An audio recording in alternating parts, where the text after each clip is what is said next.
dans le module sur les Unconventional PR. Alors, on va appeler ça de plein de manières différentes, les PR inconventionnels, les PR non conventionnels, voilà, on s'en fout un peu, on n'est pas dans la précision la plus extrême dans cette formation. Par contre, on va parler de PR. Les PR, c'est les Public Relations. C'est les relations publiques, c'est la relation que ta marque a avec l'ensemble du public. C'est important de prendre conscience de ça parce que c'est pas la même chose que les PR qui peuvent être les press relationships, que les relations presse, etc. Il y a un module sur les relations presse que vous avez peut-être déjà regardé, peut-être pas. Mais en tout cas, là aujourd'hui, on va parler de choses qui sont pas de la presse directement.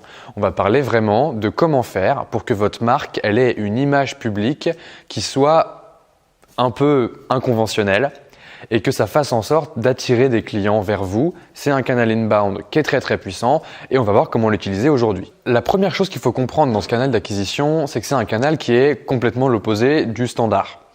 La plupart du temps, dans les autres canaux, je vous donne quand même des bonnes méthodes pour comprendre comment faire pour mettre en place le canal et avec éventuellement quelques exemples, etc. Ici, on parle d'un truc où les actions sont fondamentalement différentes les unes des autres et profondément créatives. C'est probablement le canal le plus fun des 19. En tout cas, c'est un de mes préférés et vous allez voir qu'il y a quelque chose de très intéressant dans ce concept. Même si c'est non conventionnel, même si c'est pas standard, même si ça demande beaucoup de créativité, on va essayer quand même de découper le mécanisme qu'il y a derrière et de vous donner une méthode pour faire en sorte que vous puissiez le mettre en place dans votre boîte. Pour cette première expérience, tu as besoin d'une énorme dose de créativité. Ça, c'est essentiel. Et tu vas avoir besoin aussi, éventuellement, c'est pas obligatoire, mais d'avoir déjà des canaux existants dans d'autres domaines. Parce que finalement, c'est un canal qui peut vous amener beaucoup de clients, qui peut vous faire frapper fort, mais qui est quand même un petit peu difficile à mettre en place si vous n'avez pas déjà des canaux existants, si vous n'avez pas déjà des chiffres que vous allez pouvoir faire grossir. Donc, apprendre avec des pincettes. C'est pas nécessaire d'avoir des canaux existants et d'avoir une acquisition qui est déjà très très forte, mais ça peut quand même vraiment aider. Ce que tu vas mesurer dans ce canal, c'est un canal inbound, encore une fois. Donc, ça va être l'impact général sur ta marque, sur ce que les gens pensent de ta marque, sur ton trafic en général. Est-ce que beaucoup de gens vont venir passer sur ton site ou est-ce que ton nombre de clients va augmenter organiquement, etc. Parce que c'est un canal qui est profondément inbound. C'est un canal où vous allez mettre en place des actions et vous allez voir qu'est-ce qu'elles vous rapportent, soit au court terme, soit au long terme. Mais encore une fois, c'est pas standard, c'est difficile à expliquer parce que ça va vraiment dépendre de ce que vous mettez en place et de la créativité dont vous allez faire preuve dans la mise en place d'expérimentation. La première étape pour mettre en place une stratégie de Unconventional PR, ça va être de vous poser la question « Comment faire en sorte que les gens parlent de moi ?» Pour faire en sorte que les gens parlent de vous, il y a deux grandes catégories d'actions que vous pouvez mettre en place. La première, c'est ce qu'on appelle un coup de pub. Un énorme coup de pub, c'est toujours très efficace, ça fait du bruit, les gens parlent de vous. La deuxième possibilité, c'est de régaler ton audience. C'est de faire en sorte que ton audience elle soit vraiment contente, que tu aies des petites attentions pour elle, des petites attentions régulières et que donc elle ait envie de parler de toi sur le long terme. Pour répondre à cette question, comment faire en sorte que les gens parlent de moi et que ça rentre dans une de ces deux grandes catégories de faire un coup de pub ou faire en sorte que les gens soient très contents tellement qu'ils parlent de moi, il faut faire preuve de créativité. Je pourrais te donner une méthode pour être plus créatif, mais on n'est pas une agence de consulting. Je pense que la créativité, c'est un truc qui se cultive, c'est un truc qui demande d'avoir envie de jouer, qui demande d'avoir envie de tester des choses que personne n'a jamais faites avant. Je pense que le carburant essentiel à la créativité, c'est l'inspiration. L'inspiration, ça va vous permettre de comprendre comment ça fonctionne en général. Ça va vous permettre de faire en sorte de voler des concepts. Donc, je vais vous donner plein d'exemples. Et ces exemples-là, vous expliquer pourquoi ils sont pertinents et à quel point ils ont marché pour que vous puissiez ensuite voler ces concepts, copier ces concepts et faire en sorte de les implémenter dans votre boîte. Alors, on va commencer par les coups de pub. Les coups de pub, j'en ai repéré plusieurs et la première histoire me fait un peu marrer. C'est celle de Half.com. Half.com, c'était un site e-commerce qui se lançait, qui venait d'une petite ville dans l'Oregon et ils se sont dit comment on va faire pour faire un maximum de bruit à notre lancement et qu'on ait le plus possible de gens qui viennent à la fois vendre sur notre marketplace et des gens qui viennent acheter ces produits-là. C'était limité à des produits qui étaient des livres et des produits de textbooks, etc. Donc bref, en tout cas, ils avaient un business, ils étaient en train de le lancer et c'était en 1999. Ils se sont posé la question de savoir comment lancer le plus fort possible. Alors comme je l'ai dit, eux dans leur expérimentation, ils avaient quand même déjà des canaux d'acquisition existants qui étaient déjà en place. Pas pour leur boîte, mais ils avaient déjà pratiqué. C'est-à-dire que principalement, ils avaient des relations presse en cours. Si vous regardez le module relations presse, vous comprenez que des relations presse, ça n'est qu'une histoire de relations, de connaître des journalistes, d'être bien dans leur réseau et du coup de pouvoir les activer à n'importe quel moment. Chez Half.com, ils se sont dit qu'ils allaient prendre la petite ville de Halfway en Oregon, qu'ils allaient aller voir le maire de la ville et qu'ils allaient lui proposer que pendant 1 an, la ville de Halfway soit renommée en Half.com. Ils ont annoncé ça avec le maire en grande pompe dans tous les journalistes qu'ils connaissaient. Donc ils ont contacté Today, bref, tous les grands journalistes américains, tous les grands journaux américains. Ça a fait énormément de bruit. C'est une campagne qui a fait plus de 40 millions d'impressions, qui leur a permis d'acquérir une base de clients et de vendeurs suffisamment conséquente pour tourner. Et quelques mois plus tard, ils ont été vendus à eBay pour 300 millions de dollars. Alors évidemment, c'est une belle histoire, c'est une histoire américaine, c'est une histoire de 99, le contexte est différent, etc., etc. Je dis pas que n'importe qui peut commencer à mettre en place une campagne d'unconventional PR qui va rapporter suffisamment de clients pour revendre sa boîte quelques mois plus tard, 300 millions à eBay. Je dis juste que c'est possible de faire du bruit avec une idée toute simple et quelques contacts pour commencer à en parler. Une deuxième histoire que j'aime beaucoup, c'est celle de WePay. Donc WePay, c'est un concurrent de PayPal. Et à l'époque de cette anecdote-là, PayPal avait pas mal de problèmes de frozen accounts. Ils avaient des problèmes de comptes bancaires gelés et il y avait énormément de users qui se plaignaient de PayPal à cette époque-là. WePay est arrivé à ce moment-là avec déjà une certaine base d'utilisateurs et ils sont allés en fait à la conférence annuelle de PayPal et ils ont posé devant l'entrée un bloc de glace de 600 kilos. Ça a fait énormément de bruit. Ça a fait du bruit dans la presse, c'est le genre d'histoire que tout le monde aime bien, c'est toujours rigolo. Ça a fait du bruit sur Twitter, ça a fait du bruit un peu partout, les gens en ont parlé énormément et à l'époque ça a doublé leur base d'utilisateurs. Dans le même genre, dans le genre underdog, l'avantage d'être dernier et d'avoir un mastodonte comme concurrent et de vouloir aller chercher des parts de marché avec les dents, il y a DuckDuckGo, dont la value proposition c'est d'être un moteur de recherche qui valorise votre vie privée et le traitement de vos données, grosso modo contrairement à Google. En fait, eux, ils sont allés chez Google, devant chez Google en Californie, au Googleplex, et ils ont posé un énorme billboard pour dénoncer les pratiques de privacy de Google. Et évidemment, ça a fait beaucoup de bruit dans la presse, un peu partout, beaucoup de gens en ont parlé, et ça a fait grossir la base d'utilisateurs de DuckDuckGo considérablement. Un autre exemple de ça, c'est un exemple dont on a déjà parlé dans le coup d'état, je pense, qui est l'exemple de Dollar Shave Club.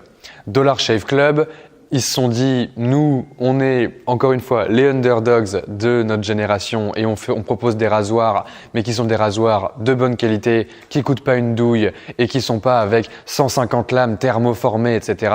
Et ils ont fait une super vidéo, un peu décalée, fun, très très compréhensible, très claire, où ils disaient très clairement en face caméra, écoutez, nous, on fait des rasoirs et on se fout pas de votre gueule. Et en fait, ce truc-là, pour une raison un peu inconnue, mais la vidéo était top et c'était vraiment la première de ce genre de vidéo qui existait. En fait, ça a buzzé complètement. Ça a fait énormément de bruit et les gens en ont parlé. Les gens en ont parlé parce que c'est un message fort à relayer. C'est un message fort de dire, nous, on est une start-up, on est une petite boîte, on a l'intention de manger le marché, on a l'intention de manger le monde, de faire quelque chose de ouf.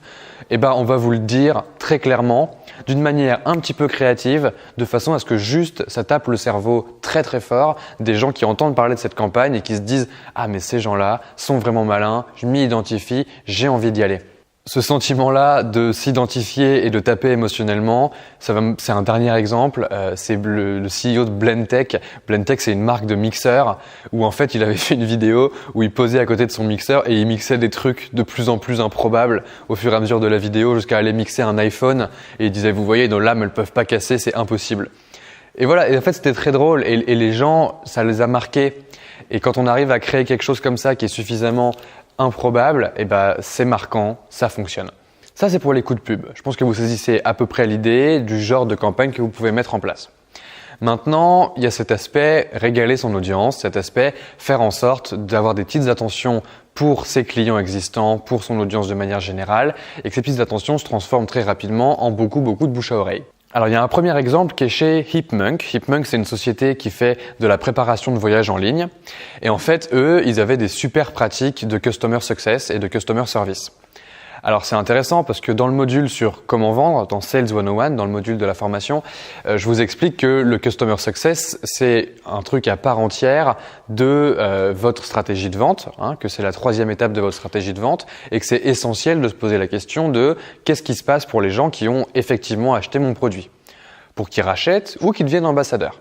Et bien là, ce dont on parle, c'est cet aspect-là. C'est cet aspect de comment je fais pour que les gens parlent de moi par la suite. Et bien, un des moyens très efficaces pour que les gens parlent de vous par la suite, c'est de faire en sorte de leur faire plaisir. Et bien chez Hipmunk, ce qu'ils faisaient, c'est que pour chaque commande passée sur leur site, ils envoyaient directement un tag bagage, donc une étiquette bagage, avec un mot personnalisé, le nom de la personne, etc. Et en fait, c'était très puissant parce que les gens se sentaient hyper privilégiés. Tu as acheté un truc, tu as payé pour un service et tu reçois un cadeau supplémentaire qui en plus est un cadeau qui t'est utile parce que un tag bagage pour des gens qui ont préparé leur voyage, c'est forcément utile. Et ben voilà, c'est beaucoup mieux qu'un pins ou c'est beaucoup mieux que quelque chose d'autre. C'est une vraie petite attention qui a fait que beaucoup de gens ont parlé d'eux sur les réseaux. Les gens prennent en photo le tag bagage et ça fonctionne très très bien. Un autre exemple de ça, c'est Starbucks. Starbucks, ils ont tout cartonné avec leur packaging, avec le fait que, alors on sait pas si c'est une théorie malsaine ou pas. Est-ce que ils sont entraînés dans les Starbucks à écrire les noms de travers ou pas? Est-ce que ça les fait juste marrer? Est-ce que c'est devenu la culture? J'en sais rien. Mais en tout cas, le fait que la plupart du temps, on vous donne un gobelet avec votre nom mal écrit, ça fait que il y a beaucoup de posts qui sont faits et c'est de la PR gratuite. C'est ça c'est hyper impressionnant. Chez Grasshopper, ils avaient vraiment un système de Customer Success qui était très très très puissant et qui était vraiment organisé autour du bien-être de la personne et de lui faire très plaisir après qu'elle ait acheté quelque chose chez Grasshopper. Grasshopper, c'est un système pour apprendre à coder en ligne et qui est très gamifié et qui fonctionne très très bien. Et donc chez Grasshopper, ils envoyaient des cartes cadeaux, ils envoyaient plein de petites attentions comme ça. Et ça a tellement bien marché, ça a fait tellement de bruit dans leur boîte de juste s'occuper de leurs clients de la meilleure manière possible qu'ils ont fini par embaucher 2 personnes full-time dont le seul job, c'est de faire plaisir aux clients. Donc ça illustre un peu la première grande catégorie de choses que vous pouvez faire pour faire plaisir à vos clients, c'est-à-dire avoir des petites attentions constantes et faire en sorte de comprendre ce dont ils ont envie et puis de leur faire des cadeaux et de maintenir la relation avec eux en se disant que ça va forcément vous revenir et qu'il y a des gens qui vont acheter très très cher chez vous parce qu'ils seront très contents de la relation qu'ils ont avec votre marque. Il y a d'autres manières de faire des PR inconventionnels pour régaler le client. Une autre manière de faire ça, c'est de faire des concours. Je parle pas forcément de faire un concours sur Instagram pour gagner quelque chose en laissant un commentaire, même si ça fonctionne très très bien. Moi, j'ai pas mal de potes qui ont fait ça et il y a énormément d'exemples de gens qui font des concours sur les réseaux sociaux pour avoir beaucoup de gens qui s'inscrivent, qui sont attirés par le post, etc. Ça marche très bien, mais il y a des concours de plus grande ampleur encore que vous pouvez mettre en place. Par exemple, chez Shopify. Shopify, c'est maintenant la solution leader pour mettre en place un e-commerce très facilement sur Internet. Chez Shopify, ils organisent chaque année un concours qui s'appelle Build a Business, qui est ouvert aux résidents américains et à quelques autres pays, je pense au Canada, etc. Et en fait, eux, ce qu'ils font, c'est qu'ils disent si vous ouvrez un shop Shopify dans la time frame du concours, que vous vous inscrivez au concours et que vous faites le plus de chiffre d'affaires le plus rapidement possible, vous allez gagner un cash prize et il y a plusieurs cash prizes et le premier est à plus de $100 000. C'est un concours qui a fait évidemment énormément de bruit parce que plein de gens viennent participer. C'est aussi plein de gens qui viennent participer et montrer que c'est possible de créer un e-commerce qui marche très rapidement grâce à Shopify. Bref, en termes de branding, c'est super puissant parce que les gens sont vraiment hyper inclus, hyper engagés dans cette campagne-là et ils deviennent vos ambassadeurs très très forts. Dropbox faisait pareil. Dropbox, ils avaient un concours gigantesque où c'était un puzzle en ligne. Donc c'était tout un tas d'étapes où il fallait rentrer dans différents fichiers Dropbox, puis ça t'amenait sur un site qui t'amenait sur autre chose. Il y avait des indices à trouver, etc. Bref, c'était une espèce de grande escape game en ligne. Et les gens qui gagnaient cet escape game-là, ils avaient des abonnements gratuits à Dropbox pendant 1 an. Ils avaient plein de cadeaux, etc. Et les gens, du coup, en parlaient énormément. Si vous avez une cible qui est sensible à ce genre de choses, ça peut être très très très puissant d'organiser un concours et de rassembler les gens dans un événement général qui va leur donner envie d'utiliser votre produit ou de faire en sorte de devenir vos clients. Tous ces exemples, c'est des choses que vous pouvez mettre en place, qui vont vous coûter un petit peu d'argent, qui vont vous permettre de faire plaisir à vos clients existants ou à votre audience de manière générale à travers différents mécanismes. Mais il y a le mécanisme le plus simple et c'est le meilleur exemple de ça, c'est chez Zappos. Le mécanisme le plus simple, c'est celui d'avoir un customer service excellent. Chez Zappos, qui est une marketplace qui vend des chaussures, ils ont axé toute leur énergie sur le customer service. Ça veut dire que, par exemple, dans la plupart des boîtes, ce qu'on va vérifier en customer service, c'est que le temps passé au téléphone de quelqu'un au customer service est de plus en plus court avec le temps.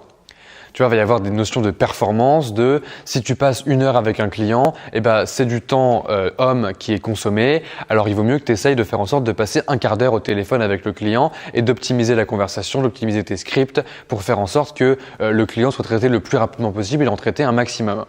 Chez Zappos, il n'y a pas ça. Au contraire, c'est vachement plus considéré chez Zappos que quelqu'un qui passe beaucoup de temps au téléphone avec un client, c'est qu'il a mis le client super bien. Et en fait, cette philosophie-là, elle a fait que la plupart des gens qui achètent chez Zappos ou qui sont en tout cas dans l'audience étendue de Zappos sont hyper contents de leur relation avec la marque parce qu'ils sont hyper contents de leur relation avec les personnes au customer service et donc ils en parlent. C'est un cas d'usage extrême. C'est un cas d'usage dont il y a un super bouquin qui s'appelle Delivering Happiness et qui parle justement de comment ils ont fait en sorte de mettre en place ce customer service exceptionnel. Mais en tous les cas, ils ont fait en sorte de faire plaisir le plus possible à leurs clients et les gens ont parlé d'eux énormément. Ça leur a fait un canal d'acquisition inbound gigantesque. Alors, certains de ces exemples, on va les creuser dans des use cases de ce module Unconventional PR, parce que vous l'avez compris, c'est pas un truc où vous pouvez vous dire, voilà, il y a une méthode, etc. Ce qu'il faut, c'est vous poser la question de comment faire pour soit régaler mes clients le plus possible, soit faire vraiment un gros coup d'éclat, que ce soit dans la presse ou que ce soit sur les blogs, ou en tout cas que les gens parlent de vous. Mais je pense que ça vous donne une bonne idée. Ça vous donne une bonne idée que faire de l'acquisition, c'est pas uniquement mettre des process en place qui vont fonctionner, qui sont parfaitement carrés. C'est les histoires qu'on raconte. C'est les histoires qu'on raconte quand on parle de start-up. C'est les histoires qui font que l'entrepreneuriat aujourd'hui, c'est devenu vachement plus fun que ça ne pouvait l'être à l'époque. Donc si tu veux tester, tu as 2 options. La première, c'est que si c'est un one-shot, comme l'exemple de Half.com ou l'exemple du bloc de glace de WePay ou etc. Si c'est un one-shot, vas-y avec le plus d'intensité possible. Si ils avaient été déposés un bac de glaçons devant la porte, ça aurait été moins fun qu'un bloc de glace de 600 kg.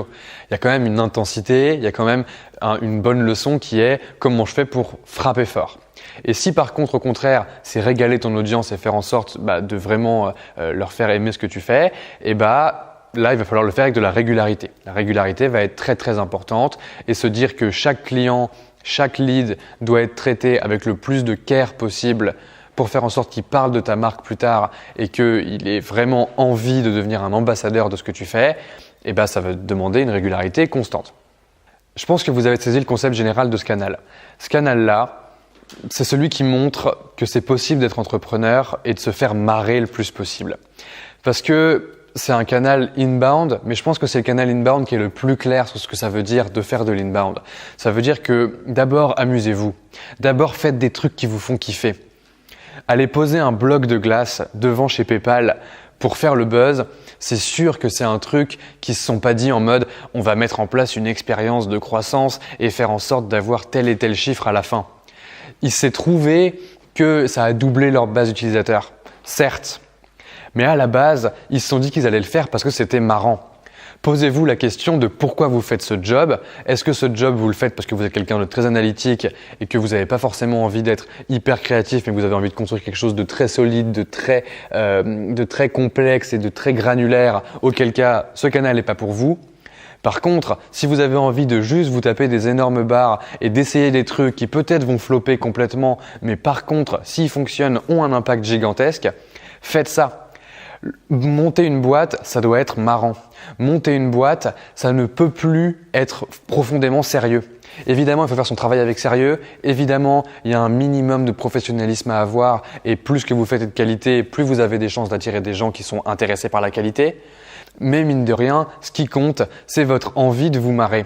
Ce qui compte, c'est de faire un truc qui vous fait kiffer. Si vous entreprenez, c'est très certainement parce que vous avez envie d'être libre de faire ce que vous voulez.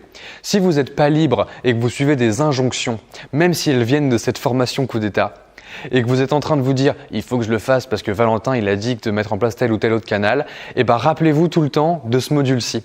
Dans ce module-ci, je viens de vous expliquer qu'il y a des manières de trouver des clients qui sont parfaitement inconventionnelles et que c'est des manières qui ont fait leurs preuves. Ces manières, vous pouvez les trouver, elles sont forcément cachées au fond de vous, dans votre expérience, dans vos contacts, dans ce que vous avez envie de faire de votre vie et des aventures que vous avez envie de vivre et que vous aurez envie de raconter plus tard. Des histoires dans des startups, moi j'en ai plein et je suis ravi de les avoir vécues parce qu'il y a des moments où on s'est levé un matin et où on s'est dit on va faire ça parce que ce sera juste des barres. Et très souvent, quand on se lève pour faire un truc qui nous fait juste marrer, à la fin, il y a des résultats. Il faut juste pas avoir trop d'attentes. Mais en général, à faire ce qu'on aime, il y a des choses qu'on aime qui arrivent. J'espère que ça vous aura plu, j'espère que ça vous aura inspiré. On va creuser ça un peu plus fort dans plein de use cases, etc. dans ce module parce que c'est un module qui m'intéresse beaucoup. Donc n'hésitez pas, vous me posez vos questions, vous utilisez le chat, vous savez comment ça fonctionne. Et puis voilà, on va construire ensemble. J'espère que vous aurez des belles histoires à me raconter. J'espère que vous aurez des belles histoires de PR inconventionnelles que vous aurez mises en place pour votre boîte, que ça vous aura généré plein d'acquisitions, mais surtout vous vous serez marré à le faire.